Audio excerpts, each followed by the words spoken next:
Have you ever felt the sudden weight of knowing you had done wrong, so much so that you wanted to hide? That feeling did not begin with us. It began long ago, in a garden where humanity first learned what shame feels like. In the opening chapters of Genesis, we are told of a time when God walked with Adam, a man created whole and good. Adam was not made broken. He was formed with care, made in God's image, and placed in a garden where he lived openly before his Creator, without fear and without shame. Then, in Genesis chapter 3, everything changed. The garden was quiet that evening. The heat of the day had passed. Light softened into dusk. Yet something had gone wrong. The serpent questioned God's goodness. He suggested that something good was being withheld, and Adam and Eve chose to trust the serpent's words rather than God's command. They reached for what had not been given. For the first time, they felt shame. Their eyes were opened, not to beauty, but to broken trust. They were not ashamed of their bodies, they were ashamed of their disobedience. Innocence gave way to self-awareness. Openness gave way to fear. Shame took hold of the human heart. So they hid. They stitched together leaves, trying to cover what they now felt inside.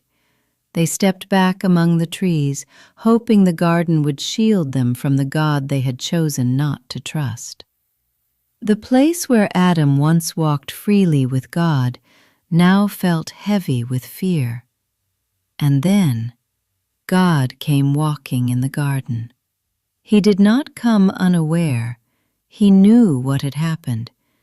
Yet he came near, just as he always had, and he spoke gently into the stillness. "Where are you?" It was not a question of location. It was an invitation to step out of hiding. God spoke truth. Sin had entered the world. Struggle and sorrow would follow. But even there, God spoke hope. In Genesis 3:15, he promised that the serpent would not have the final word. One would come who would be wounded, yet would crush the serpent's head. This promise pointed forward. Many years later, in Matthew chapter 4 and Luke chapter 4, Jesus, the carpenter, was led into the wilderness. Like Adam, he was fully human. Like Adam, he faced temptation. But unlike Adam, Jesus did not give in. Where Adam chose distrust, Jesus chose obedience. Because he obeyed completely, he lived free from sin and free from shame. He never needed to hide. He never needed to cover guilt. He walked openly before the Father. Shame is born when we turn away from God. Obedience restores what shame has broken. Jesus proved that humanity was not beyond hope. A perfect man could pass the test, and because he did, he could redeem those who could not. The serpent would wound him, but Jesus would crush the serpent's head, just as God had promised in the garden.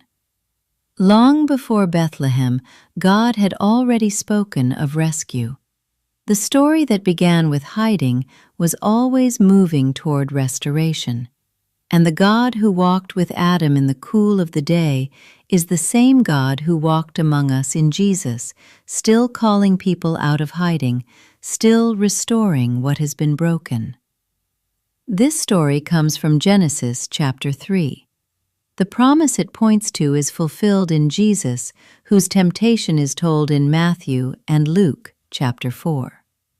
This has been God Walked in Eden from the Cardinal and Dove.